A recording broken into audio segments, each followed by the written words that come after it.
कोई भी चुनावी सर्वे सीटों की संख्या उसके विज्ञान में नहीं आती। सर्वे का एक अनुभव रहा कि कई बार लोग कुछ स्पष्ट बोलने को तैयार नहीं होते हैं। जी। वहां पर एक बड़ा चैलेंज आता है। और चुनाव के मामले में अगर कोई स्पष्ट न बोले तो ये बड़ा ही कठिन काम है। तो ये समस्याएं घटना विशेष या स्थिति विशेष के समय में ज्यादा आती है, या उदासीनता बहुत ज्यादा हो तो ज्यादा आती है। और आपको जान के आश्चर्य होगा कि सबसे ज्यादा सेक्सुअल क्राइम्स जो हैं वो दरअसल उसी समय होती थी महिलाओं के, जिस समय वो लोग शौच निवृत्ति के लिए या बाकी के लिए खेतों में या बाकी दूर दराज के इलाकों में अंधेरे में जाते थे। उनके लिए शौचालय सैनिटेशन नहीं, लॉ एंड ऑर्डर का इश्यू है। लेकिन राजस्थान में बहुत इंटरेस्टिंग सा एक चेंज है जो बीजेपी स्ट्रगल कर रही है, और वसुंधरा जी खास तौर से। लेकिन यहाँ का जो 18 से 25 साल का युवा है वो कहता है वसुंधरा जी को तो हमने देखा ही नहीं 5 साल में।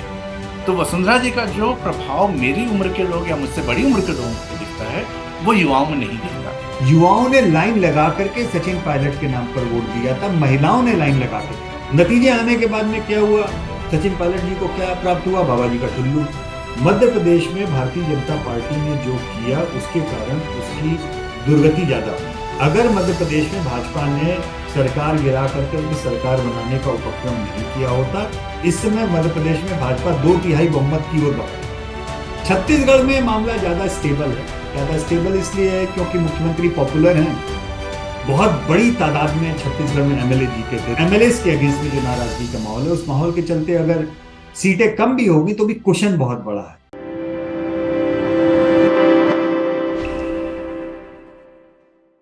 अक्टूबर जा रहा है और नवंबर आने को है। मौसम ठंडा होना शुरू हो चुका है।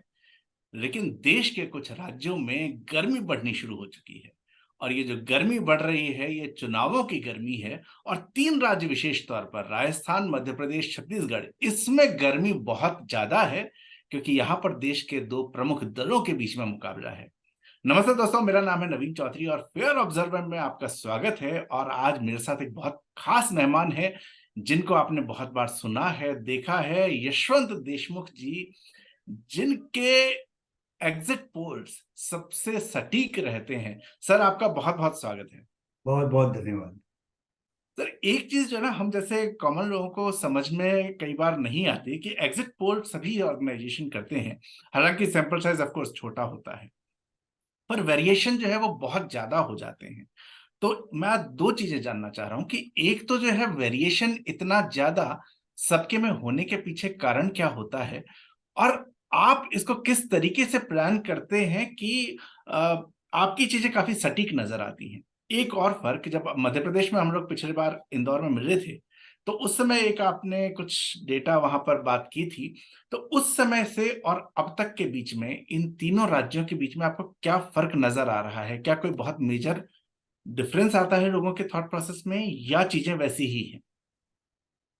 देखिए, एक बात तो दर्शकों को, बहुत सारे दर्शकों को पता भी है, लेकिन बहुत सारे दर्शकों को न्यूज चैनल्स की अज्ञानता के कारण नहीं पता लग पाता। वो जी। ये कि सर्वे हो, चाहे एग्जिट पोल हो, चाहे प्री पोल सर्वे हो या ट्रैकर्स हो या एग्जिट पोल हो, कोई भी चुनावी सर्वे वो सीटों की संख्या उसके विज्ञान में नहीं आती। पहली बात तो ये, सर्वे का काम वोट शेयर एस्टिमेट तक सीमित है। उसमें भी ये एस्टिमेट करने तक सीमित है कि जिस दिन सर्वे किया गया उस दिन कौन सी पार्टी आगे है, कौन सी पीछे है, और अगर आगे पीछे है तो उन दोनों के बीच का फासला कितना है। क्या इतना है कि अगर मार्जिन ऑफ एरर पलट भी जाए तो भी उसमें ऊपर नीचे नहीं होगा, या इससे ज्यादा है कि इससे कम है कि अगर मार्जिन ऑफ एरर के अंदर है तो आप कितने ज्यादा श्योर हैं अपने प्रोजेक्शंस को लेकर के। तो पहली बात तो अपने दिमाग से सभी को ये बात निकाल देना चाहिए कि सर्वे सीटों की संख्या प्रिडिक्ट करता है, ये नहीं करता। ये गलत फहमी है। ये खास तौर पे भारत के महारथी चुनावी चैनल जितने भी हैं, जितने महारथी पंडित और संपादक गण हैं, जो केवल और केवल सीटों के ऊपर तुले रहते हैं, सीटों का अनुमान वो केवल एक अनुमान है जो वोट शेयर को सीट शेयर में बदलने का एक मैथमेटिकल कन्वर्जन एक तरीके से है। और वो हर व्यक्ति का अलग अलग है, हर फॉर्मूले का अलग अलग है। तो वैज्ञानिकता के आधार पे बोलें तो आपको सर्वे या एग्जिट पोल जब भी देखिए तो आप केवल और केवल वोट शेयर पे निगाह रखिए कि लोगों ने वोट शेयर क्या प्रिडिक्ट किया है, और जो प्रिडिक्शन है उसमें दो पार्टियों के बीच का फासला कितना है, 3% से नीचे है, 5% से नीचे है, या फासला उससे ज्यादा है। अगर फासला ज्यादा है तो मामला क्लियर है कि कौन सी पार्टी आगे है, कौन सी पीछे है। फासला कम है तो उसमें संदेह रखिए, क्योंकि मार्जिन ऑफ एरर होता है फील्ड वर्क का 3 से 5%, डिपेंडिंग ऑन क्या सैंपल साइज और किस लेवल पे आप काम कर रहे हैं। तो ये तो एक बहुत जरूरी बात है कहनी, क्योंकि सामान्यतः लोग केवल और केवल सीटों को देखते हैं। और सीटों के मेरा आई एम श्योर कि आपने अभी जब मुझसे पहला सवाल पूछा कि इतना वेरिएशन क्यों है, तो वेरिएशन में वो सीटों की संख्या का ही वेरिएशन आपको आपके दिमाग में भी था जब आपने ये सवाल पूछा। और आपको ये जान के बहुत आश्चर्य होगा कि मेरे जैसे और 10 सिफोलॉजिस्ट या अलग अलग आप चुनाव विशेषज्ञों को भी बैठा दें और उन सबको एक ही वोट शेयर दीजिए, एक ही वोट शेयर कि एक पार्टी को 45% को मिल रहे हैं वोट, दूसरे को 40, तीसरे को मान लीजिए 25 या 20 ऐसे। तो 10 चुनाव विशेषज्ञ आपको 10 अलग अलग तरीके के सीट प्रोजेक्शन देंगे, जिसमें हंग असेंबली से लेके 2/3 3/4 बहुमत तक के प्रोजेक्शन हो सकते हैं। तो सीट इसलिए मैं आपको ये बात कह रहा हूं क्योंकि सामान्यतः वोट शेयर में भी लोगों का अनुमान अलग अलग आता है। हालांकि ज्यादातर अनुमान जो होते हैं वो 3% के दायरे के अंदर ही आते हैं, अगर उसी दिन किए गए हैं सर्वे और उसी दिन के अनुमान है तो। लेकिन सेम वोट शेयर भी अगर हो तो भी 10 एजेंसीज या 10 चुनाव विशेषज्ञों का सीट शेयर का प्रोजेक्शन बिल्कुल अलग अलग होगा। अवश्यंभावी है, क्योंकि वोट से सीट निकालना या वोट शेयर को सीट में कन्वर्ट करना, ये दरअसल एक केवल मैथमेटिकल एक्सट्रापोलेशन है जो हर एक का अपना अपना फॉर्मूला अपने अपने तरीके से लोग करते हैं। उसका सर्वे के विज्ञान से कोई लेना देना नहीं है। तो सर्वे का विज्ञान केवल और केवल अमुक दिन में अमुक समय में एक था भारतवर्ष जम्बू द्वीपे, उस दिन वोट शेयर किस पार्टी को कितना मिलने का की उम्मीद है या संभावना है, केवल सर्वे का विज्ञान वो बता सकता है, और वहीं पर उसका विज्ञान समाप्त हो जाता है। लेकिन यहाँ पर कई बार मैंने ये नोटिस किया, मतलब मेरा सर्वे का अनुभव दूसरा है, मैं मार्केटिंग का आदमी हूँ, तो जी मार्केट रिसर्च हमने कई बार किए। तो सर्वे का एक अनुभव रहा कि कई बार लोग कुछ स्पष्ट बोलने को तैयार नहीं होते हैं।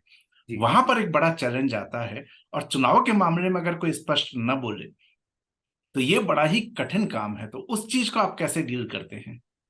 देखिए, सामान्यतः ये दिक्कत आती तब है जब आप किसी ऐसे एनवायरनमेंट में या ऐसे समय पे कर रहे हो जिस समय में पोलराइजेशन ज्यादा हो, लोगों के मन में डर का माहौल हो। मसलन दंगे फसाद अगर हो रखे हो, लोग बोलना नहीं चाहते हो, या ऐसे समय आता है जिस समय लोग उदासीन हो, न बहुत ज्यादा खुश हो न बहुत नाराज हो, चुनाव की प्रक्रिया से उदासीन हो। तो भले ही उनके दिमाग में क्लियर हो कि वो क्या वोट देना चाहते हैं, या लेकिन इस बात पे क्लैरिटी ना हो कि वो वोट देने जाएंगे कि नहीं जाएंगे। तो ये उदासीनता के माहौल में या संकट के माहौल में जब लोगों को अपनी व्यक्तिगत सुरक्षा का डर सताए, जैसे पश्चिम बंगाल है। पश्चिम बंगाल में मतदाताओं के सामने अगर आप उनसे मिलने जाएं या फोन पे बात करें तो उनको इस बात का डर सताता है कि ये फोन कौन कर रहा है, और इस पे मैं कुछ जवाब दूंगा तो उस जवाब के बाद में क्या मेरा पॉलिटिकल प्रोसिक्यूशन के लिए क्या मुझे आइडेंटिफाई तो नहीं कर लिया जाएगा। जो डर का माहौल जिसे आप कहते हैं वो है। तो ये या जम्मू कश्मीर में जब हम सर्वे करते थे तब कश्मीर व घाटी में कई बार ये समस्या आती थी कि लोग खुल के अपने मन की बात नहीं बता पाते थे। तो ये समस्याएं आप ये कह सकते हैं कि घटना विशेष या स्थिति विशेष के समय में ज्यादा आती है, या उदासीनता बहुत ज्यादा हो तो ज्यादा आती है। अदरवाइज मेरा मानना यह है कि सामान्यतः लोग बोलते हैं अपने मन की बात, बहुत साफ बोलते हैं, इनफैक्ट ज्यादा बोलते हैं। हमारे भारत की समस्या या कह लें सी वोटर की समस्या हमारे लिए ज्यादा यह है कि चूंकि हमारा मीडिया ब्रांड है काफी ज्यादा, लोग देखते हैं, सुनते हैं, पढ़ते हैं और यकीन करते हैं। तो जब हम फोन करते हैं तो आपने जैसे मार्केट रिसर्च की बात की, आपको अनुभव है, कि सामान्यतः कोई भी सवाल यस नो कांट से, अगर सिंपलेस्ट फॉर्म ऑफ क्वेश्चनिंग कि आपको लाल कमीज पसंद है, हाँ नहीं कह नहीं सकते। अब ये लाल कमीज पसंद है, लाल टी शर्ट पसंद है या नहीं, ये सिंपलेस्ट तरीके से लोग हाँ या ना बोल सकते हैं अगर कोई मार्केट रिसर्चर कोई फोन करे। लेकिन सी वोटर के साथ समस्या ये होती है कि लोग इतना ज्यादा बात करना चाहते हैं हमसे खुश होकर के कि हमको कभी हाँ या ना में कई बार जवाब सीधे देने से वो इतनी बातें बताएंगे। देखिए लाल तो मेरे दादाजी पहनते थे, हमारे पिताजी ने भी पहना, तो बचपन से बहुत लाल पहनाया गया, तो आजकल हम लाल पहनना बंद कर दिए हैं। अरे भाई साहब, लेकिन लाल पहनना आपको पसंद है कि नहीं पसंद है? कि नहीं, देखिए वो क्या हुआ कि हम यूनिवर्सिटी में थे तो हमको कम्युनिस्ट पार्टी वाले मिल गए, उनका लाल सलाम देख करके हमको लगा मामला लाल का कुछ गड़बड़ है। तो अरे भाई साहब, आप पहनना चाहते कि नहीं? वैसे लाल से मुझे कोई दिक्कत नहीं, हमारी पत्नी लाल पहनती है तो बहुत अच्छा लगता है, हम बच्चे को भी अपने लाल पहना। तो आप ये समझिए कि लोग इतनी लंबी बात करते हैं कि एक सिंपल सा सवाल कि भाई साहब आपको लाल टी शर्ट पसंद है या नहीं है, वो जो कि 10 सेकंड में हाँ या नहीं में खत्म हो जाना चाहिए 5 सेकंड में, वो हमारे लिए 1 डेढ़ 2 मिनट तक का वार्तालाप चलता है। और आप अंदाजा लगा सकते हैं कि ऐसे में बातचीत जो सामान्यतः 5-10 मिनट की होनी चाहिए वो 15-20 मिनट तक खींचती है। और ये इसे प्रॉब्लम ऑफ द रिचेस कह सकते हैं, क्योंकि ये अच्छाई उसमें यह है कि लोग बहुत हमसे अच्छे से बात करना चाहते हैं और अपने मन की बात सारे विस्तार के साथ में बताना चाहते हैं।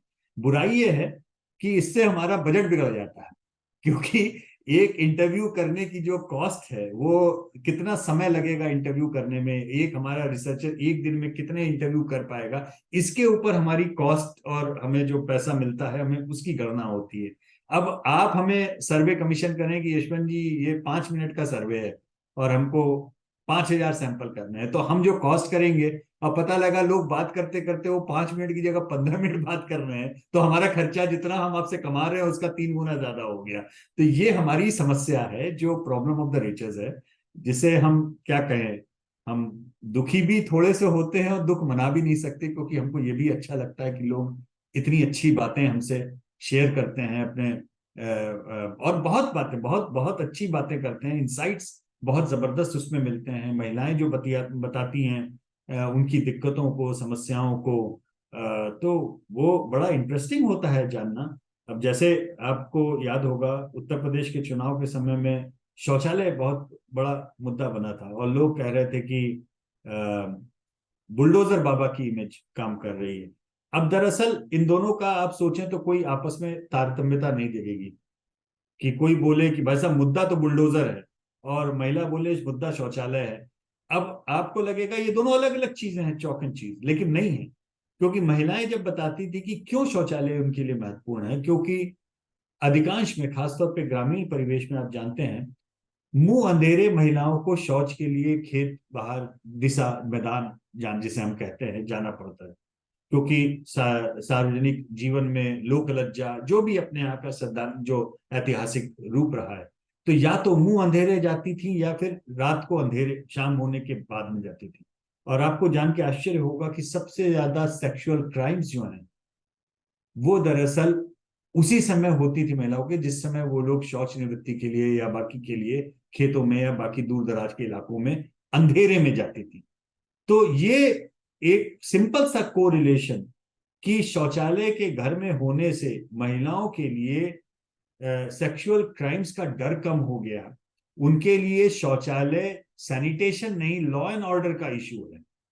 ये चीज, ये आपके क्वेश्चनियर में कैप्चर नहीं होती सीधे, ये बात कैप्चर होती है लोगों से बातचीत में, जब महिलाएं बताती थी कि नहीं हम बहुत खुश हैं, अब हमारी बेटी को बाहर जाने का, मुझे भेजने का डर नहीं है, सुबह और रात को डर नहीं है।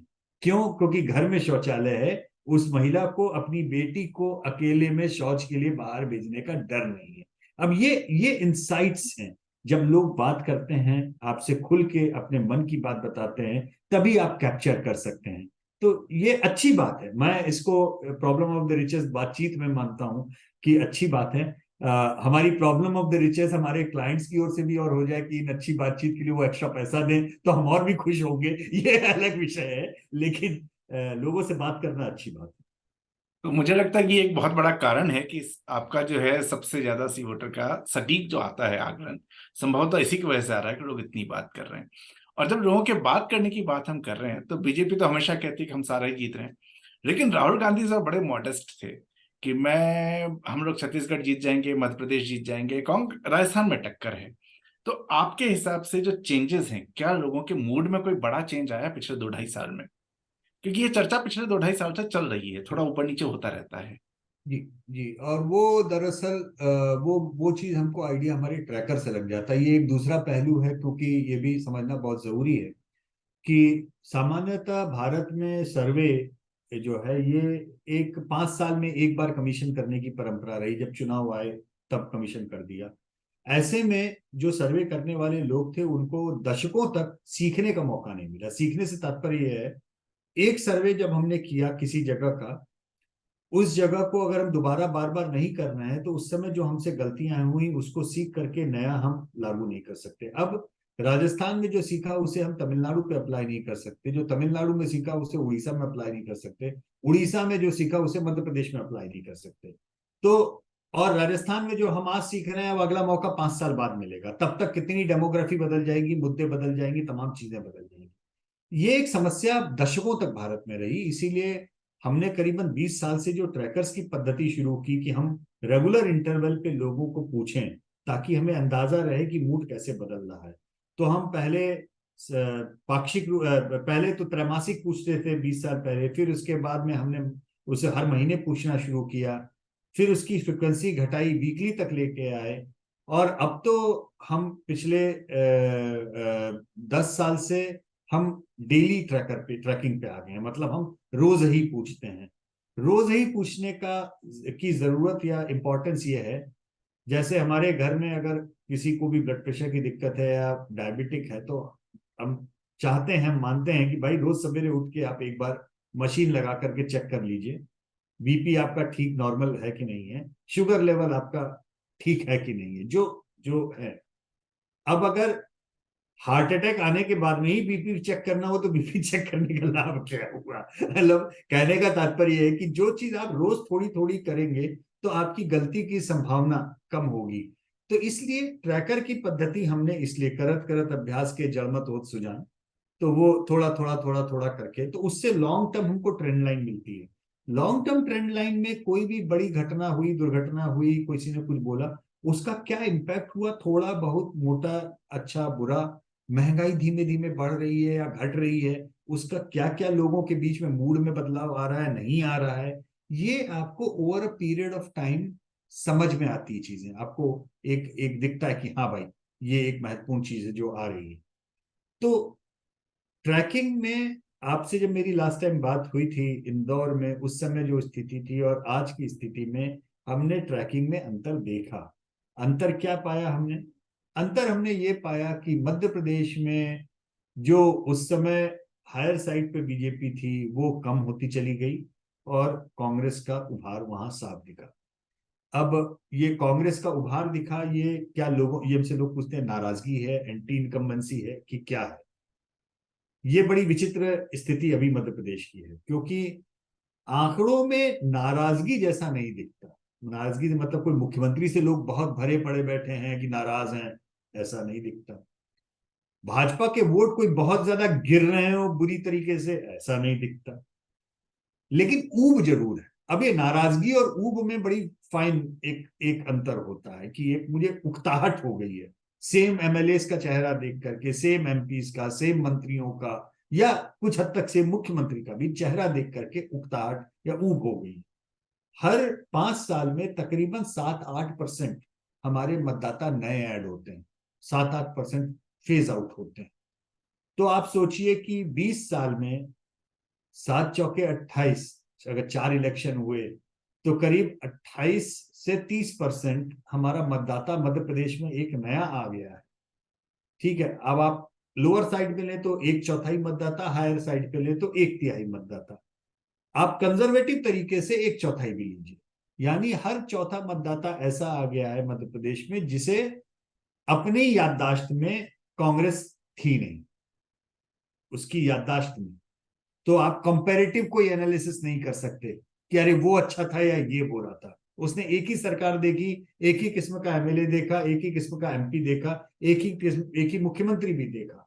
तो उसके अंदर अगर एक बदलाव का सेंटिमेंट आता है कि यार ये बदलना चाहिए, पता नहीं दूसरी क्या चीज बेहतर हो। ये तो मिठाई की दुकान पे आप एक मिठाई खा रहे हैं बार बार और दूसरी दिख रही है, तो कई बार आपको लगता है ना जरा ये भी ट्राई करें। तो इसका मतलब ये नहीं कि जो मिठाई मैं खा रहा हूं वो बुरी है, इसका मतलब केवल ये कि मैं दूसरी मिठाई भी ट्राई करना चाहता हूं। अब खा के तय करूंगा कि वो अच्छी थी, पहली वाली बेहतर थी।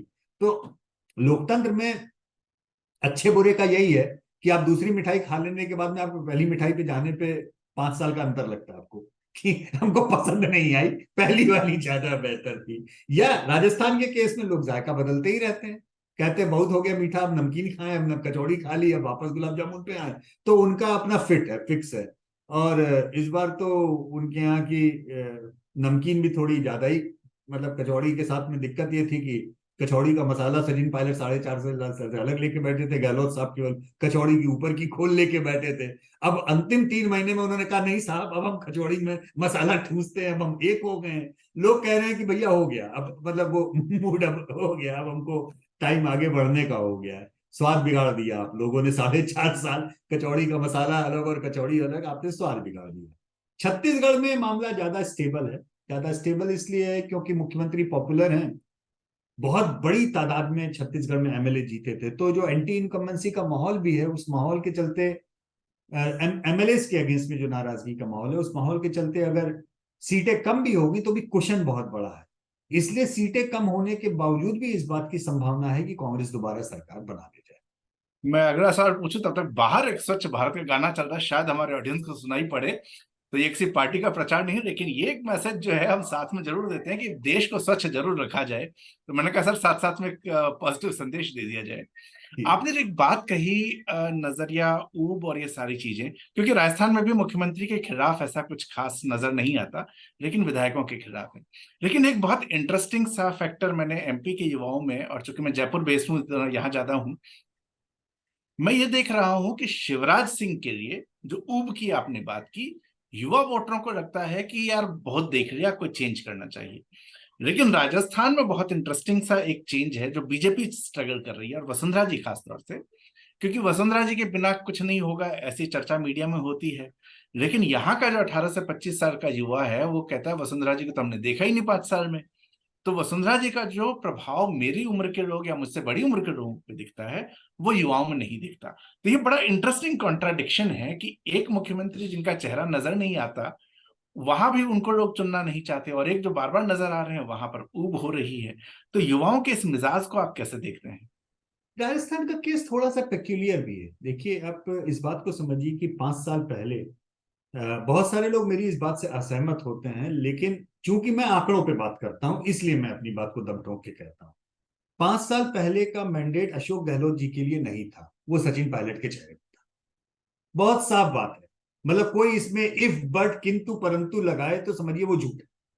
क्योंकि सचिन पायलट ने 5 साल अपने को इन्वेस्ट किया था राजस्थान में, वो सबसे बड़ा कैंपेन का चेहरा थे। युवाओं ने लाइन लगा करके सचिन पायलट के नाम पर वोट दिया था, महिलाओं ने लाइन लगा के, जबकि महिला कॉन्स्टिट्यूंसी बीजेपी की कॉन्स्टिट्यूंसी थी, वसुंधरा राजे और बीजेपी, मतलब आप कह सकते हैं डबल इंजन की तरह से। बड़ी तादाद में महिलाओं ने सचिन पायलट के चेहरे पे, भाई फ्रेश है, यंग है, उसके चेहरे पे वोट दिया था। अब नतीजे आने के बाद में क्या हुआ, सचिन पायलट जी को क्या प्राप्त हुआ, बाबा जी का ठुल्लू। अब उस स्थिति में जो वोट दिया लोगों ने और जो उनको मिला, ये दो अलग अलग चीजें हो गई। अब अशोक गहलोत मुख्यमंत्री बन गया, आपका कहना सही है कि अशोक गहलोत के भी खिलाफ कोई बहुत ज्यादा नाराजगी का माहौल है, सच नहीं है। क्योंकि वो पुराने, देखिए अशोक गहलोत क्या है कि पुराने चावल हैं, आ गए बैठ गए। थोड़ा बहुत लोग इस बात के लिए नाराज थे कि अरे सचिन पायलट को नहीं बनाया, लेकिन वो मृदुभाषी हैं।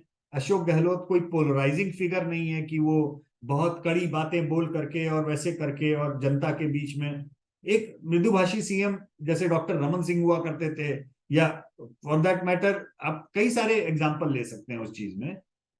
तो वो नाराजगी थी, लेकिन दब गई। और दबने के बाद में मतलब वो एंटी अशोक गहलोत के फिनोमिना या anti Ashok Gehlot the individual के हिसाब से उतनी नहीं निभरी आगे।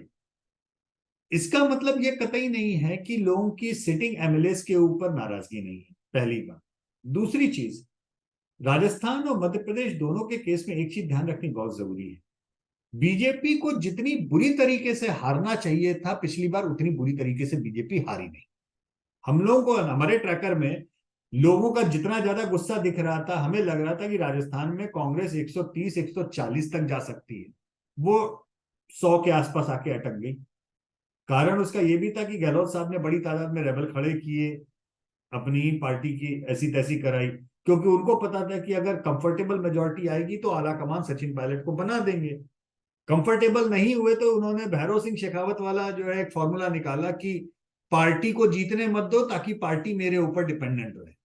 एक ये राजस्थान का पुराना फॉर्मूला है, आप जानते हैं, आप राजस्थान से, मैं गलत बोलूं तो आप मुझे बताइएगा लेकिन ये नहीं नहीं सर, एग्जैक्टली यही है। इनफैक्ट ये क्वेश्चन मैंने आगे भी प्लान किया हुआ था, मैं उस पर भी आऊंगा, तो आपकी जी बात जी पहले कंप्लीट जी, कर। तो ये जो बीजेपी का बुरी तरीके से नहीं हारना, ये भी एक अपने आप में फैक्टर है कि आखिर तो वोट शेयर बीजेपी के कम नहीं है, पर्याप्त है। और रूटीन एंटी इनकम्बेंसी में भी अगर थोड़ा सा भी स्विंग होता है रूटीन में, तो राजस्थान में आप जानते हैं ऐतिहासिक रूप से मामला हमेशा 1-2% का ही रहता रहा, ऐतिहासिक रूप से। लेकिन 1-2% के भी फेरबदल में सीटों का बड़ा फेरबदल राजस्थान में होता है। मध्य प्रदेश का ऐसा नहीं। मध्य प्रदेश में जो हारता था वो अच्छे से हारता था, जो जीतता था बुरी अच्छे से जीतता था। पिछले बार चुनाव का अपवाद था, पिछले चुनाव में बीजेपी को वोट ज्यादा मिले, कांग्रेस को सीटें ज्यादा मिली मध्य प्रदेश में। और उसका कारण यह है कि मध्य प्रदेश का रीजनल वेरिएशन बहुत ज्यादा है। भोपाल हुआ, मालवा हुआ, यहाँ बीजेपी की लीड मतलब 20-20% की लीड। बीजेपी की विधानसभा सीटों के, कई सीटों के अगर आप लीड देखें तो आप निमाड़ मालवा वगैरह में पाएंगे तो आपको लगेगा कि आप विधानसभा का नहीं लोकसभा का इलेक्शन का लीड देख रहे हैं, 1-1 लाख 1.5-1.5 लाख उस तरीके का। और दूसरी तरफ आपका बुंदेलखंड, बघेलखंड, ये वाले क्षेत्र जो प्रो कांग्रेस बड़ी तादाद में रहे, महाकौशल एक बैलेंसिंग फैक्टर हो जाता था जहां कांटे की लड़ाई होती है। तो महाकौशल में और निमाड़ में दो जगहों पे अभी भी कांटे की लड़ाई है। अदरवाइज भोपाल और मालवा प्रो बीजेपी हैं, बघेलखंड और बुंदेलखंड ये प्रो कांग्रेस हैं। राजस्थान में इस तरीके का वेरिएशन है, लेकिन उतना एक्सट्रीम नहीं है जितना मध्य प्रदेश का है। राजस्थान में जब सत्ता परिवर्तन होता है तो across the state, across the region लोग वोट डालते हैं उस तरीके से। अंतर केवल ये पड़ जाता है कि जहां पर जीतने वाली पार्टी जिसका स्ट्रॉन्ग होल्ड है वो ज्यादा अंतर से, ज्यादा मार्जिन से जीत जाती है, बाकी सीटें स्मॉलर मार्जिन से जीतती है, कम मार्जिन से जीतती है। तो ये थोड़ा सा अंतर है। छत्तीसगढ़ में भी आप देखेंगे तो रीजनल वेरिएशन आपको दक्षिणी बस्तर वाले रीजन में दिखेगा। और उसमें एक बड़ा विचित्र अंतर ये भी रहता है एडमिनिस्ट्रेशन के पॉइंट ऑफ व्यू से। सामान्य तौर पर जो सत्ता में रहता है उसको उन इलाकों में ज्यादा फायदा मिलता है सिक्योरिटी के लिहाज से। ये नहीं कि कोई उसमें आपके फर्जीवाड़ा होता है, मैं वो नहीं कह रहा हूं, लेकिन जो एडमिनिस्ट्रेशन में होता है, चूंकि वो हाईली सेंसिटिव इलाके हैं, तो एडमिनिस्ट्रेशन में होने के कारण उन लोगों के, उनके साथ के लोग ज्यादा वोट निकल के दे आते हैं, बाकी लोग थोड़े से डरे हुए वैसे भी रहते हैं माओवादी हिंसा के कारण। तो एक ओवरऑल सेंटिमेंट और ओवरऑल दिमाग में डर का जो माहौल होता है वो टर्नआउट को गिराता है।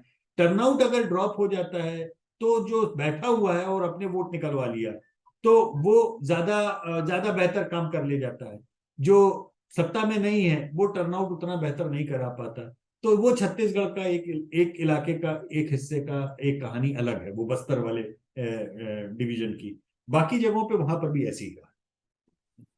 छत्तीसगढ़ में एक, जितना सब मान रहे हैं कि बहुत क्लियर कट मेजोरिटी कांग्रेस को आएगी, लेकिन वहां के कई पत्रकार मित्रों का और स्थानीय लोगों से कल आपसे बात करने से पहले मैं एक बार उनसे चर्चा कर रहा था, एक फीडबैक आता है कि जितना आसान दिख रहा है उतना आसान नहीं। कांग्रेस निश्चित तौर पर विनिंग सिचुएशन है।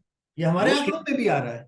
जो जी हमारे भी आंकड़ों में अगर आप देखेंगे तो हमने साफ बोला है कि छत्तीसगढ़ में मुकाबला इतना आसान, इतना वन साइडेड नहीं है जितना कांग्रेस समझ रही है। क्योंकि जी, मुख्यमंत्री की रेटिंग बहुत ज्यादा है तो लोगों को गलतफहमी होती है कि मुख्यमंत्री अकेले खींच ले जाए। तो इसमें इन्होंने, क्योंकि एक जो बड़ा कारण है 15 टिकट काटे, और टिकट काटने पर नाराजगी वहां पर नजर आ रही है, 15 या उसके आसपास ही कुछ नंबर है ये। और मुख्यमंत्री के करीबी लोगों पे आरोप लग चुके हैं। एक जो रमन सिंह के खिलाफ मुझे पता लगा वो ये था कि परदेसिया वर्सेस छत्तीसगढ़िया की वहां लड़ाई है। जो माइग्रेंट्स छत्तीसगढ़ में जाकर बस गए, वो छत्तीसगढ़ के ही गए लेकिन आए यूपी से, बिहार से, मध्य प्रदेश से, वो एक भूपेश बघेल के पक्ष में चीज थी। लेकिन इस बार वो गैप आपको लगता है कि वो एक फैक्टर अभी भी रहेगा, क्योंकि भूपेश बघेल ने उस इमेज को अभी भी कैरी ऑन किया है। उन्होंने बहुत सारे इवेंट्स किए जो छत्तीसगढ़ की आन बान शान और संस्कृति को कैरी ऑन करते थे। तो देखिए, ये लोकल इस बार भी आइडेंटिटी का चलेगा। फैक्टर रहता है हर जगह पे, लेकिन इतना ज्यादा एविडेंट नहीं है। देखिए, डॉक्टर रमन सिंह बहुत पॉपुलर चीफ, जब वो हारे भी तभी भी उनके नंबर खुद के व्यक्तिगत कम नहीं थे। मृदुभाषी होने का एक अपना अलग आपका वो फायदा होता है। आप अगर एक और हिंदी में अपने आप पे शब्द है अजात शत्रु, कि आपका कोई शत्रु नहीं है। आप अगर मृदुभाषी हैं और आपने शत्रु नहीं बनाए हैं, ये बात अजीत जोगी जी पे नहीं कही जा सकती थी। अजीत जोगी जी एक मित्र और 10 शत्रु बनाते थे। डॉक्टर रमन सिंह शत्रु बनाते ही नहीं थे। तो मुझे लगता है कि ये बाहरी और अंदरी ये ये नैरेटिव क्रिएट किए भी जाते हैं, थोड़े बहुत काम करते हैं, लेकिन छत्तीसगढ़ के केस में कोई झारखंड की तरह नहीं है। ऐसे आदिवासी गैर आदिवासी चेहरा देने पे झारखंड में जिस तरीके का संकट होता है, छत्तीसगढ़ में वो कभी नहीं रहा। भाई, छत्तीसगढ़ में पहला पहला मुख्यमंत्री बीजेपी ने गैर आदिवासी ही सीधे दिया, झारखंड में ऐसा नहीं था। झारखंड में भाजपा ने पहले आदिवासी बाबूलाल मरांडी को ही चेहरा बनाया, फिर अर्जुन मुंडा को चेहरा बनाया, फिर सदाम जाके चेहरा अगर आया तो जो अभी उड़ीसा के गवर्नर बनाए गए उनको रघुवर जी को उनको बनाया गया। और रघुवर जी खुद भी हारे, पूरी पार्टी को भी ले डूबे। वो वहां पे एक चुनाव में वो एक अलग विषय है, उसके बहुत मीमांसाएं अलग हैं। लेकिन बाहरी और अंदरूनी का या आदिवासी गैर आदिवासी का मैं आपको जो बता रहा था, तो छत्तीसगढ़ के केस में ऐसा हुआ नहीं।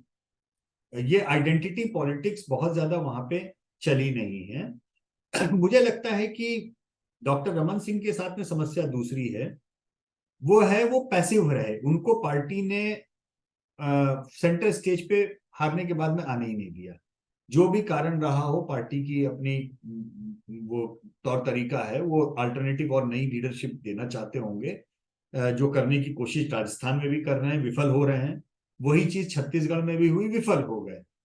विफलता का परिचायक ये है कि उन्हें डॉक्टर रमन सिंह को टिकट देना पड़ा। टिकट क्यों देना पड़ा? क्योंकि अब उनको लग रहा है कि शायद हम हार ऐसे भी नहीं रहे, हम जीत भी सकते हैं, लेकिन नहीं देंगे तो पक्का हार है। मतलब इन लोगों को हम कैसे बताएं कि डॉक्टर रमन सिंह अभी भी गंभीरता से चुनाव मैदान में है, तो टिकट दोगे तभी मानेंगे लोग। डॉक्टर रमन सिंह को डिक्लेयर नहीं किया गया, तभी भी 25-26% उनके नाम पे लोग वोट बोल देते हैं। 25-26% नंबर बड़ा नंबर होता है, छोटा नंबर नहीं होता। तो एक तो उनकी व्यक्तिगत ठीक है इमेज है, जबकि पैसिव पढ़े, रिटायर्ड पढ़े, तब भी लोग नाम बोल रहे हैं। दूसरा, भाजपा जो भी अल्टरनेटिव लीडरशिप नए देना चाहती थी वो दे नहीं पाई। ये दोनों ही कारणों से इन तीनों ही राज्यों में भाजपा के सामने ये संकट है। जो उन्होंने अपनी एक लाइन ली है कि हम संयुक्त तरीके से चुनाव लड़ेंगे, संयुक्त लीडरशिप में चुनाव लड़ेंगे। वो संयुक्त लीडरशिप का तमगा अच्छा है, लेकिन उसमें लीडरशिप है नहीं कहीं। मध्य प्रदेश में आधा दर्जन केंद्रीय मंत्री और सारे सांसद भेज दिए गए, ये इसलिए कि भाई अपने अपने क्षेत्र में मुख्यमंत्री के रूप में प्रचार करेंगे कि हमें मुख्यमंत्री बनाया जा सकता है, तो अपने जिले की 2-3 सीटें एक्स्ट्रा निकाल लेंगे। तो मामला है ही कुल जमा 20 सीटों का ना, सबको ये मान के चल रहा है। लेकिन उसका कितना फायदा मिलेगा ये तो चुनाव नतीजों के बाद में समझ में आएगा। अब हमारे आपके जैसे विश्लेषकों के लिए तो क्या है ना, आर्म चेयर हम लोग बैठे हैं। उस दिन नतीजे अच्छे आ गए भाजपा को, तो हम लोग कहेंगे भाई साहब बड़ी अच्छी स्ट्रेटेजी थी, काम कर गई। नहीं आए तो हम कहेंगे कि ये भी घुस गया, बिना मतलब में एक्सपेरिमेंट कर रहे थे। क्योंकि चेहरा देकर के चुनाव लड़ने की परंपरा या पॉलिटिकल एक्सपेरिमेंट तो बीजेपी का है ना, जी। ये लाइन तो बीजेपी की है। हम चेहरा नहीं देंगे, ये लाइन कांग्रेस की है। अब उलट गया है, कांग्रेस ने चेहरे दे दिए, भाजपा कह रही है हम चेहरा नहीं देंगे। तो कांग्रेस का भाजपाकरण हो रहा है, भाजपा का कांग्रेसीकरण हो रहा है। ऐसे में क्या काम करेगा नहीं करेगा, ये तो नतीजे आने के बाद ही पता लगेगा। आपकी इस बात से जो आपने कहा कि हम लोग विशेषण आर्मचेयर कर रहे हैं, तो मुझे एक इंसिडेंट याद आता है जो इससे थोड़ा सा अलग है। 2014 में जब सरकार का तब ये माहौल था कि बीजेपी आ रही है, लेकिन क्या बहुमत आएगा डाउट था। तो मेरे एक वरिष्ठ पत्रकार मित्र हैं जो लेखक भी हैं, तो मैं उनसे मिलने गया था 2-3 दिन पहले। तो देखा उनके पास 2 सेट तैयार हैं।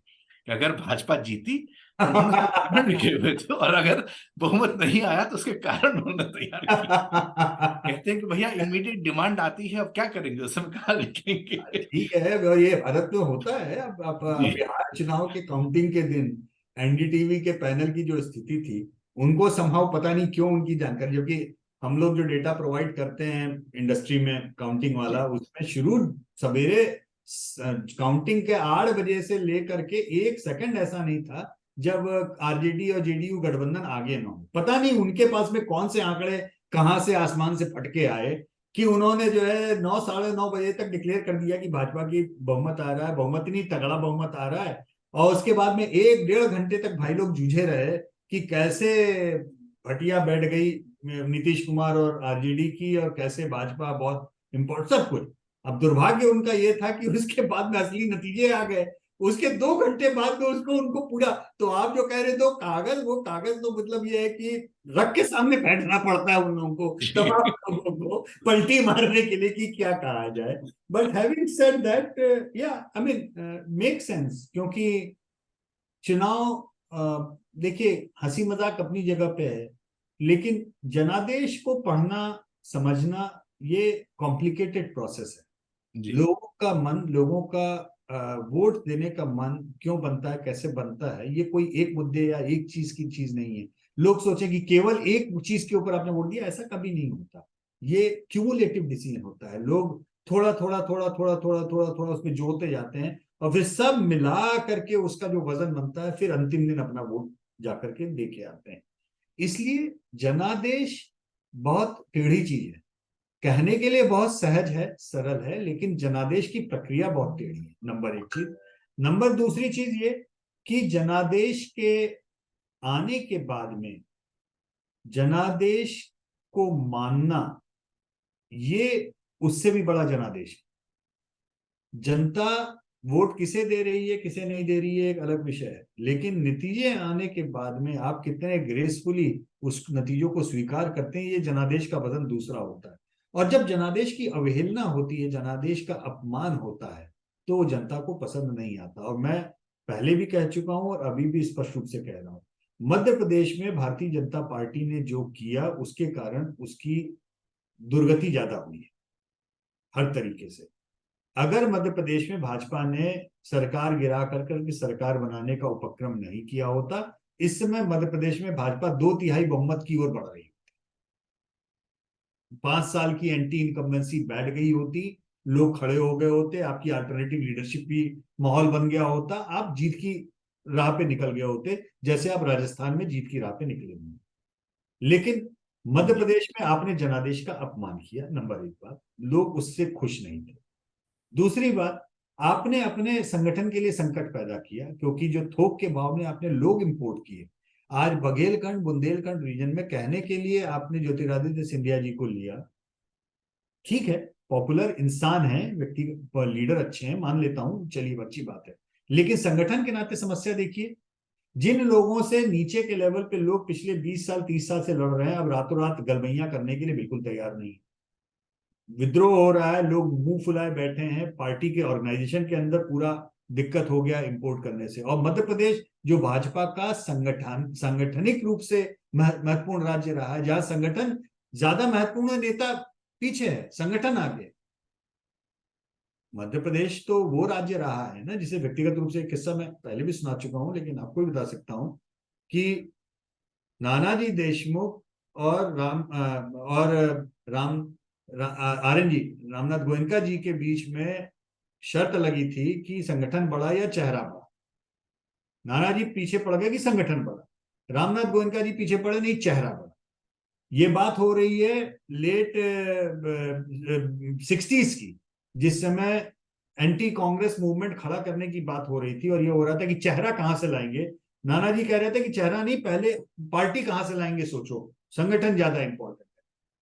तो इसके ऊपर शर्त ये लगी दोनों के बीच में। और ये बात चूंकि नानाजी ने मुझे किस्सा स्वयं बताया हुआ है, इसलिए मैं पूरी अथॉरिटी के साथ में आपको ये किस्सा कानों सुना जो है, आंखों देखा तो नहीं जी कह सकता, मैं पैदा नहीं था, लेकिन जो उनके मुंह से सुना वो बता रहा। शर्त ये लगी, नानाजी ने बोला कि रामनाथ जी ने बोला तुम मुझे संगठन, मैं लड़ूं तुम मुझे जिता दोगे? मैं कहा हाँ जिता दूंगा। बोले पक्का? कि हाँ पक्का।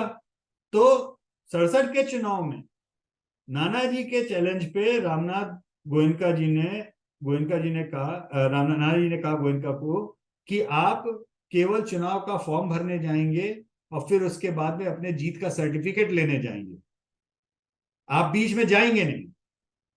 तो ये बात बहुत सारे लोगों को नहीं पता है।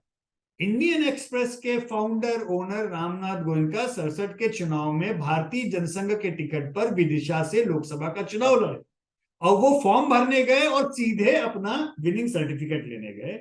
नानाजी देशमुख ने चैलेंज करके केवल संगठन के आधार पर उनको जिता करके लोकसभा भिजवा दिया और तब उन्होंने माना कि संगठन इंपॉर्टेंट है। इसीलिए बाकी सारी चीजों में जो इमरजेंसी के समय आप जब आएंगे, लोगों का जेपी के आंदोलन के समय में संगठन को कैसे इन्वॉल्व करना है, कैसे मिलाना है, ये सारी चीजों का मूवमेंट जो हुआ वो उस आधार पे हुआ। समाजवादियों का संगठन बहुत तगड़ा था पहले। ये तो दुर्भाग्य अब समाजवादियों का है कि वो व्यक्ति केंद्रित और परिवार केंद्रित राजनीति की पार्टियां रह गए। अदरवाइज जो पुरानी पीढ़ी थी, जो संगठन था, जो नेता थे, वो अलग थे। कम्युनिस्ट पार्टियों के साथ में बहुत बड़ा हिस्सा उनका संगठन रहा। तो मध्य प्रदेश भारतीय जनता पार्टी की सन 52 से भारतीय जनसंघ का केंद्रीय वो संगठनिक जगह रहा है जहां पे वो संगठन पे चुनाव लड़ते थे, चेहरा थ्रो करते थे। उमा भारती जी आई, विद्रोह करके गई, क्या फर्क पड़ा बीजेपी को? भाई 5 साल 7 साल का कुछ एक नुकसान होता है। उत्तर प्रदेश में कल्याण सिंह जी जैसे व्यक्ति विद्रोह करके गए, 10 साल की भाजपा की राजनीति खराब कर गए। इतना ही हुआ ना। अंत में क्या हुआ? घूम फिर के ढाक के 3 पार वापस आए ना। बीजेपी वापस उसी जगह पहुंच गई जहां उसका वास्तविक स्थान था पॉलिटिक्स में। तो ये संगठन में जब आप लोचा करते हैं इस तरीके का तो सब गड़बड़ा जाता है। अब वो संगठनिक में इंपोर्ट्स जो बीजेपी के पिछले 10 साल में पॉलिटिकल इंपोर्ट्स हैं, वो बहुत बड़ा बीजेपी का सरदर्द है। क्योंकि ये इंपोर्ट उन जगहों पे तो ठीक काम करते हैं जहां पे आपके पास में समस्या है, आपके पास में नेता नहीं है, लोग नहीं है। मसलन आसाम, आसाम में चेहरा नहीं था वो, तो हिमंता बिश्व शर्मा एक एसेट साबित हो गए भाजपा के लिए। लेकिन मध्य प्रदेश में वो स्थिति नहीं थी। अब ये सारे इंपोर्ट्स जो हैं लायबिलिटी बने हुए बैठे हैं, तो बीजेपी झेल रही, झेलेगी अभी और। जी। तो मुझे 2 सवाल आपसे और जानने हैं, हालांकि मुझे पता था आपका समय आगे शेड्यूल है, लेकिन 2 महत्वपूर्ण सवाल। एक, जो आपने राजस्थान का उदाहरण दिया था कि अशोक गहलोत जी ने रोक खड़े किए, और इसी से जुड़ा सवाल है। और नानाजी देशमुख का एग्जाम्पल बहुत अच्छे समय पे आया, क्योंकि संगठन बहुत महत्वपूर्ण है। कांग्रेस और बीजेपी दोनों के अंदर, बीजेपी में अभी तो संगठन के ऊपर फोकस है। दिग्विजय सिंह का भी पिछली बार मैंने सुना कि उन्होंने 66 प्रत्याशी खड़े किए थे, और अशोक गहलोत जी का तो साबित होता है क्योंकि निर्दलीय वो जीते, और जीतने के बाद सबने अशोक गहलोत जी को समर्थन भी दिया। अभी जो बीजेपी की, ये मैं ऑडियंस को पहले बता दूं कि अब जब हम ये रिकॉर्ड कर रहे हैं, इस समय बीजेपी की लिस्ट राजस्थान में आ चुकी 41 की। दूसरी सूची नहीं आई है और कांग्रेस की एक भी नहीं आई है, तो हो सकता है वीडियो आने तक में आ चुका हो। तो ये सवाल उस संदर्भ में है। बीजेपी की जो पहली 41 की सीट सूची आई है, उसमें बहुत सारे लोग ऐसे हैं जो कि सर्वे के आधार पर ही आए हैं। वसुंधरा जी के लोगों को जगह नहीं मिली, और अधिकतर लोगों ने, जिन्हें वसुंधरा जी का करीबी माना जाता है, उन्होंने ताल ठोक दी है कि हम निर्दलीय चुनाव लड़ेंगे। तो क्या ये संभावना यहां लगती है मध्य प्रदेश में भी कि दिग्विजय सिंह खेल जाएंगे इसी तरह से एक बार फिर से? और यहां पर राजस्थान में वसुंधरा राजे अगर दूसरी सूची के अंदर भी उनके लोगों को जगह नहीं मिलती, तो वो संगठन की जगह अपने व्यक्तिगत उसको महत्व देंगी और लोगों को खड़ा करेंगी। क्योंकि एक यहां पर बड़ी चर्चा है कि वसुंधरा जी चाहे जितनी नाराज हो जाए, वो सत्ता चाहती है, सब कुछ ठीक है, लेकिन संगठन के विरोध में नहीं जाएंगी। जब अंतिम मुहर लगेगा सब कटेगा। लेकिन एक दूसरा पक्ष कहता है कि जो उनकी महत्वाकांक्षा है वो नहीं मानेंगी। कहना कठिन है। जी। कहना कठिन इसलिए है क्योंकि तो मैं इसमें एक सवाल जोड़ देता हूं कि अगर ऐसा होता, तो क्या आपको लगता है कि वोटरों पर फर्क पड़ेगा, जैसे अशोक गहलोत जी के मामले में फर्क पड़ा था विधायकों पे, कि इंडिपेंडेंट जो वसुंधरा जी के कैंप के माने जाएंगे, उनको फर्क पड़ेगा क्या? देखिए, अगर रेबल्स खड़े होंगे तो फर्क तो पड़ेगा, इससे तो कोई इनकार नहीं कर सकता। कोई भी व्यक्ति अगर पहले का एमएलए रहा है, प्रभुत्व वाला रहा है, अकेले खड़ा होगा 5,000, 10,000, 2,000 जो भी काटेगा वो आपकी पार्टी के ही काटेगा। और जब मुकाबला कांटे का अगर हो, कम हार जीत का अंतर हो, तो वहां पे वो चीज मायने रखती है, निस्संदेह उसका असर पड़ता है। एक्चुअल में कितना वो करेंगे या नहीं करेंगे, मध्य प्रदेश में मुझे लगता नहीं कि दिग्विजय सिंह बहुत ज्यादा उस तरीके से करने की स्थिति में अब रह गए हैं या करेंगे, क्योंकि उनके भाई, उनके बेटे, नाती पोता, ताऊ, फूफा, मामी, मामा, पता नहीं कितने लोगों को उनके खानदान के टिकट ऑलरेडी मिल चुका है। तो मुझे नहीं लगता कि वो उस तरीके की कोई स्थिति पैदा करेंगे। दूसरी चीज, अगर पैदा करेंगे भी तो उनकी वो स्थिति ही नहीं है कि वो नुकसान ज्यादा कर पाए। मैं बहुत स्पष्ट रूप से कह रहा हूं आपको। जी। तीसरा, अगर मूड बदलाव का आ जाएगा तो उस बदलाव के मूड की आंधी में अगर वैसा होगा तो फिर वो दिग्विजय सिंह हो चाहे कोई भी हो, कुछ नहीं हो पाएगा। सेम वही बात लागू होती है राजस्थान के भी ऊपर, कहीं ना कहीं, कि राजस्थान में भी अगर बदलाव का पूरा मूड हो जाएगा तो रेबल शेबल ये सब कोई फायदे, कुछ फर्क नहीं पड़ेगा। हाँ, अगर मामला कांटे का हुआ तो हर एक एक सीट दांव पेच पे आएगी और उसमें असर पड़ेगा। अब वसुंधरा जी ऐसा करेंगी कि नहीं करेंगी ये कहना बड़ा कठिन है। कारण ये है कि हम बड़े लेवल पे 3 बड़े विद्रोह भारतीय जनता पार्टी के अंदर देख चुके हैं। शुरुआत हुई थी उत्तर प्रदेश में कल्याण सिंह, मध्य प्रदेश में उमा भारती और येदियुरप्पा कर्नाटक में। तीनों ही ने अपने अपने तरीके से नुकसान किया, अंत में तीनों घूम फिर करके वापस आ गए। तीनों के साथ में लेकिन एक अलग विषय था कि तीनों फर्स्ट जनरेशन लीडर थे, उनके घर का कोई जुड़ाव ऐसा पार्टी के साथ में रहा था नहीं रहा था। संगठन की आपने बात जो कही, अब उसमें तीनों की ईगो हर्ट हुई, तीनों ने अपना पॉइंट प्रूव करने के लिए खड़ा करके वो कर दिया। राजस्थान में और तीनों का योगदान वैसे न बोले, वसुंधरा कल्याण सिंह जी का उत्तर प्रदेश में भूमिका बड़ी थी, येदियुरप्पा जी की कर्नाटक में बड़ी थी। उमा भारती जी का मैं नहीं मानता कि सांगठनिक रूप से या मध्य प्रदेश में बीजेपी के उभार को लेकर के कोई बहुत बड़ा योगदान था। मतलब वो पार्टी की बड़ी नेता थी, जीती जिताई, दोबारा आई, दोबारा जीती, वो सब कुछ ठीक है, लेकिन उसका वैसा इम्पैक्ट मैं नुकसान के लिहाज से वैसे नहीं देख पाता संगठन के रूप में। वसुंधरा राजे जी का केस थोड़ा अलग है, दिलचस्प है। उनकी माँ फाउंडिंग मेंबर रही, राजमाता का जो योगदान भाजपा में रहा या उनकी इज्जत रही वो एक अलग लेवल की रही। राजमाता जी के कारण उनका, मैं मान सोच सकता हूं कि शायद संस्कार का लेवल या उस तरीके की चीज अलग हो। मतलब अब यशोदा जी ने तो इलेक्शन लड़ने से मना कर दिया ना भाई, कि ये सोचते जी। हुए या जो भी इंडिकेटर दिया गया कि एक घर से एक, तो अगर बीजेपी ने बोला होगा कि ज्योतिरादित्य जी को लड़ाना है तो आप फील्ड से बाहर हो जाइए, और जो जितने जानकार लोग हैं वो यही कह रहे हैं कि उन्होंने अपने आप को फेज आउट किया है ताकि ज्योतिरादित्य के लिए लाइन क्लियर हो सके। ठीक है, वसुंधरा जी के साथ में क्या वो पार्टी और संगठन के विरुद्ध इतना जाएंगी कि लोग खड़ा करें, हराएं, और हरा करके स्थिति टाइट हो जाए, फिर अपने लोगों को ला करके निगोशिएट करें सीएम बनने के लिए? व्यक्तिगत रूप से मैं नहीं मानता। मतलब लेकिन इस व्यक्तिगत रूप से मानने और एक्चुअल राजनीति में दोनों में बड़ा अंतर है।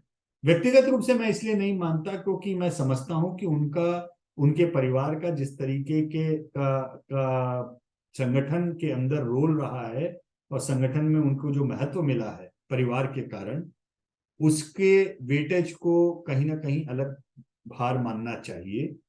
लेकिन राजनीति है, कुछ भी संभव है। लोगों का ईगो कभी कभी एकदम से इतना बढ़ जाता है कि बहुत सारे काम वो ऐसे कर बैठते हैं जितना, जो उन्हें नहीं करना चाहिए शायद। लेकिन जितना मैं समझता हूं उन लोगों को, जितना मैं समझता हूं उनकी राजनीति को, उनके परिवार की राजनीति को, भाजपा की राजनीति को, मुझे लगता नहीं है कि वो विरोध, वो रेबल वाले रास्ते पे जाएंगी। जाएं तो लेकिन मुझे आश्चर्य नहीं होगा। मेरा भी काफी हद तक यही मानना है जो आप मान रहे हैं, क्योंकि उनका संगठन का जो रहा है। हालांकि ये सवाल इसलिए उठता है क्योंकि उनके करीबी ये भी कहते हैं कि जब वो महत्वाकांक्षी जिस तरह से हैं और उनका ईगो हर्ट बहुत जल्दी होता है, तो इसलिए ये सवाल बार बार उठता है। तो सर, मेरा आखिरी सवाल और ये महत्वपूर्ण सवाल है कि विकास, ये सारे चुनावी मुद्दे होते हैं, रोजगार, विकास, भ्रष्टाचार, ये तो हर पार्टी का होता ही है। लेकिन बीजेपी का सबसे बड़ा हथियार होता है हिंदुत्व। छत्तीसगढ़ में जो है एक घटना हुई थी जहां पर एक हिंदू युवक की हत्या हो गई बेनित्रा नाम की जगह पर, और भूपेश बघेल ने वहां पर, बाद में एक मुस्लिम परिवार की भी हत्या हुई, तो उन्होंने जो है वहां पर दिया, कुछ मुआवजा दिया। राजस्थान के अंदर कन्हैयालाल की हत्या हो गई, इसके बाद करौली में हिंसा हुई थी। तो इन सभी जगहों पर कांग्रेस के ऊपर तुष्टीकरण का आरोप लगना था, बीजेपी ने लगाया। लेकिन जैसा मैं रिकॉर्ड अभी तक देखता आया हूं कि बीजेपी जिस हिसाब से एग्रेसिव हो जाती थी, उस हिसाब से बीजेपी एग्रेसिव नहीं हुई। एक तो कारण मुझे कहीं कहीं ये लगता है कि जब भूपेश बघेल ने रामायण महोत्सव करवाया पूरे छत्तीसगढ़ में, ये इंटरेस्टिंग था कि सरकार कर रही है। कन्हैयालाल मामले में अशोक गहलोत भी बहुत तेजी से एक्शन ले गए। तो अब यहाँ पर दो चीजें हो सकती हैं। एक, कि कांग्रेस सरकार ने वो हिंदुत्व, जो कट्टर हिंदुत्व है, उसको कहीं सॉफ्ट हिंदू के साथ कर दिया, कि आपको सटल भी किया है और कट्टरता की बात नहीं की, जो कि बहुत बड़े हिंदू वर्ग को पसंद आता है। दूसरा एंगल ये नजर आता है कि क्या पार्टियों के बीच में इतनी गुटबाजी है कि किसी को समझ नहीं आया। जैसे करौली का उदाहरण है, करौली में तेजस्वी सूर्या खुद आए थे, रामनवमी जो जिस पर पथराव हुआ, युवा मोर्चा का एक आंदोलन था, और से एक दिन पहले वसुंधरा जी सेपरेट वहां पर पहुंच गई, उन्होंने अपना किया, युवा मोर्चा का अलग हुआ। ऐसे ही जोधपुर या कन्हैयालाल के मसले में हुआ, छत्तीसगढ़ में भी संभवतः इस तरह की गुटबाजी हो। तो क्या ये गुटबाजी कारण है कि बीजेपी हिंदुत्व को नहीं ले जा रही, या कांग्रेस का जो सॉफ्ट हिंदुत्व है उसका प्रभाव? राहुल गांधी के जनेऊ का प्रभाव नहीं दिखता, मुझे लगता है लेकिन भूपेश बीजेपी का, बघेल और इनका प्रभाव दिखता है। देखिए, दो तीन चीजें इसमें एट प्ले हैं। जी। पहली बात तो कांग्रेस के जितने भी क्षेत्रीय नेता हैं अच्छे, उनको ये समझ में आता है कि कांग्रेस की आइडेंटिटी प्रो मुस्लिम हो उससे नुकसान नहीं होता, जब कांग्रेस की आइडेंटिटी एंटी हिंदू होती है उससे नुकसान। तो ये सारे, चाहे कमलनाथ हो, चाहे भूपेश बघेल हो, चाहे कोई भी हो, ये सारे अपने पर्सनल इमेज को लेकर के बहुत क्लियर हैं कि किसी भी तरीके से मुझे एंटी हिंदू का वो ना मिले। और वो पार्टी की लायबिलिटी है, क्योंकि पार्टी बहुत सारी बेवकूफियां करती है। मसलन अभी हमास वाले हमले के बाद में फलस्तीन पर जो उनका पहला कांग्रेस का रिजोल्यूशन आया, उसमें उन्होंने हमास का जिक्र ही नहीं किया, आतंकवाद की निंदा ही नहीं की। तो उसका रिएक्शन ये हुआ कि जो कांग्रेस की एक आइडेंटिटी, मॉडरेट आइडेंटिटी बनाने की, सॉफ्ट हिंदुत्व की हो रही थी, आपने वापस उसको वहीं टांग दिया कि अब लोग आपको वापस प्रो मुसलमान और एंटी हिंदू की तरह से देखें। प्रो मुसलमान देखें तो कोई दिक्कत नहीं, प्रो मुसलमान इतने चीफ मिनिस्टर हैं जो चुनाव जीते हैं, चाहे ममता बनर्जी हो, चाहे अरविंद केजरीवाल हो, सब चुनाव जीते हैं। जी। तो इस देश में मेजॉरिटी सेंटीमेंट को किसी के प्रो मुसलमान होने से समस्या नहीं होती। समस्या ब्रांडिंग की तब होती है, नैरेटिव की तब होती है, जब आप पे तमगा लग जाए कि आप एंटी हिंदू। दोनों की बहुत अलग अलग लाइन है, देखिए, बहुत महीन अंतर है, लेकिन आपको ये समझना पड़ेगा। जी। मुझे लगता है कांग्रेस के स्थानीय नेता अपने आप को बहुत सलीके से चला रहे हैं कि इस मुद्दे पे किसी भी तरीके से एंटी हिंदू होने का उनके ऊपर कोई चार्ज ना लगे, और यही सही रणनीति। अब समस्या उसमें बार बार तब आएगी जब कांग्रेस का केंद्रीय नेतृत्व, जो भी उनके आसपास बड़े विकट किस्म के सलाहकार हैं, उनकी गाइडेंस में जितनी बार भी ये हमास और पैलेस्टाइन जैसी बेवकूफी वाली, ये वाली हरकतें करेंगे, उतनी बार लार्जर नैरेटिव क्रिएट करने में बीजेपी भागेगी। वो उसको मुद्दा बनाएगी कि देखिए देखिए, ये तो एंटी हिंदू है। हालांकि इसराइल का और इसका एंटी हिंदू प्रो हिंदू से क्या लेना देना। मतलब सच्चाई यह है कि इस्लामोफोबिया का एक एंगल है, ठीक है, मुसलमान एंगल हो सकता है बीजेपी के नेताओं के लिए कि वहां पे विलेन अगर हम बनाएंगे फिलिस्तीन को तो वो एक यहाँ पे काम करेगा। लेकिन टेरर को टेरर कहना बहुत स्पष्ट रूप से, इसमें दिमाग लगाने की कोई बात नहीं थी। वो रिजोल्यूशन प्रो पैलेस्टाइन आ सकता था कांग्रेस का, अगर वो एक लाइन इसमें लिख देते कि हम किसी भी किस्म के टेरर की, हिंसा की को क्रिटिसाइज करते हैं, हम उसे अस्वीकार करते हैं। बिल्कुल। एक लाइन उसको अगर ऐड कर देते तो उसमें उनका कुछ नहीं जाता, लेकिन उन्होंने नहीं किया। नहीं किया तो उसके पीछे दिमाग लगता है क्यों नहीं किया, ठीक है ना। और दिमाग वो अपने हिसाब से लगाते हैं, सही लगाते हैं कि ऐसा करने से, अभी चूंकि हमारे मुख्यमंत्री के जितने उम्मीदवार हैं वो अपना मुकाबला संभाले हुए हैं, उस मुकाबले में वो छत्तीसगढ़ भी निकाल लेगा, वो बंदा हमारा मध्य प्रदेश भी निकाल लेगा। राजस्थान थोड़ा टाइट लग रहा है, आपने राहुल गांधी जी का जिक्र किया ना। राहुल गांधी जी अपने आप को कहाँ झोंके हैं इन तीन राज्यों में? नहीं, वो झोंके हुए हैं तेलंगाना में। तेलंगाना में हैदराबाद और मुसलमान वोट इंपॉर्टेंट है। तेलंगाना में इसलिए वो फिलिस्तीन वाला इमोशन या फिलिस्तीन वाला स्टेटमेंट इंपॉर्टेंट है। तो वो मान के चल रहे हैं, देखिए हमारे ये मुख्यमंत्री के पद के उम्मीदवार लोग ये अपना ठीक कर रहे हैं, ये हमास और फिलिस्तीन का इन राज्यों का फर्क नहीं पड़ेगा। हम ये स्टेटमेंट देंगे तो हम तेलंगाना निकाल सकते हैं अगर मुसलमान हमारी तरफ आ जाए।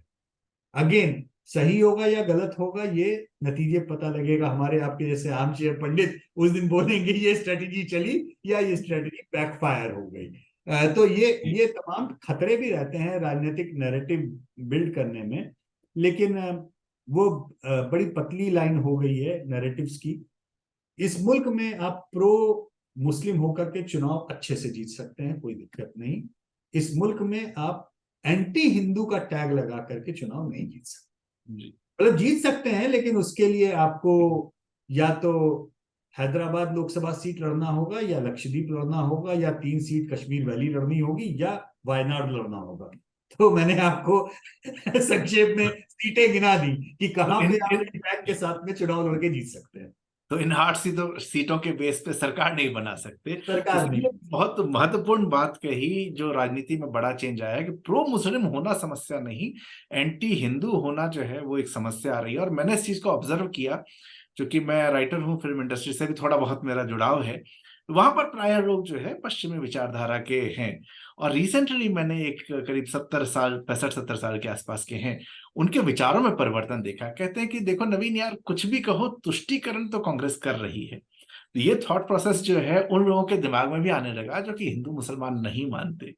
तो सर, आपको सुनना, आपसे मिलना हमेशा बहुत ही सुखद रहा है, और मेरे विचार से ऑडियंस भी आज बहुत लाभान्वित होगी आपको सुनते हुए।